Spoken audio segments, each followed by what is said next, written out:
کیا آپ جانتے ہیں کہ اسلام میں کھڑے ہو کر پانی پینا کیوں منع ہے؟ اللہ کے پیارے نبی محمد صلی اللہ علیہ وآلہ وسلم جو ہر مومن کی دل کی ٹھنڈک ہے، اس آقا و مولا صلی اللہ علیہ وآلہ وسلم نے ہمیشہ بیٹھ کر پانی پینے اور 3 گھونٹوں کے ساتھ یعنی آہستہ آہستہ پینے کا حکم کیوں فرمایا؟ جو لوگ اسلام کی تعلیمات پر عمل کرتے ہیں وہ کبھی مشکل نہیں دیکھتے۔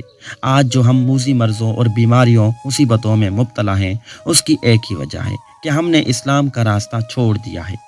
آئیے ماہرین سے سنتے ہیں کہ کھڑے ہو کر پانی پینے کے کیا نقصانات ہیں۔ اس سے پہلے آپ نے اگر ہمارے چینل کو سبسکرائب نہیں کیا تو سبسکرائب کر دیں اور گھنٹی کے آئیکن کو دبا کر آل پہ ٹک کر دیں تاکہ ہماری ہر نئی آنے والی ویڈیو سب سے پہلے آپ کو مل سکے۔ کھڑے ہو کر پانی پینا صحت کے لیے نقصان دہ ہے۔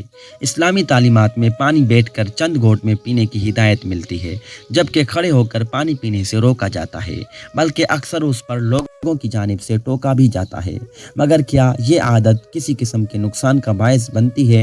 یہ سوال کیا جاتا ہے۔ طبی سائنس میں تو اس حوالے سے کوئی واضح جواب موجود نہیں یا اس پر کبھی توجہ نہیں دی گئی، مگر طریقہ علاج میں اس عادت کو یعنی کھڑے ہو کر پانی پینے کی عادت کو صحت کے لیے ضرور نقصان دہ قرار دیا گیا ہے۔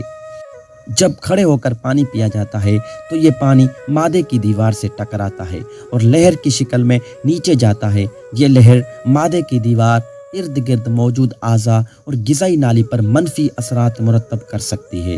طویل مدت تک اس مشق کو اپنانا یعنی کھڑے ہو کر پانی پینا نظام ہاضمے کے افعال کو متاثر کر سکتا ہے۔ کھڑے ہو کر پانی پینے کی عادت جسم میں سیال کے توازن کو بگاڑتی ہے اور اضافی سیال جوڑوں میں اکٹھا ہو کر جوڑوں کے امراض کا باعث بنتا ہے۔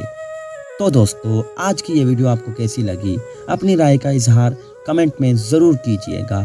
اپنا پیار دکھا دیجیے گا لائک کی صورت میں۔ انشاءاللہ پھر ملیں گے کسی اور ویڈیو کے ساتھ۔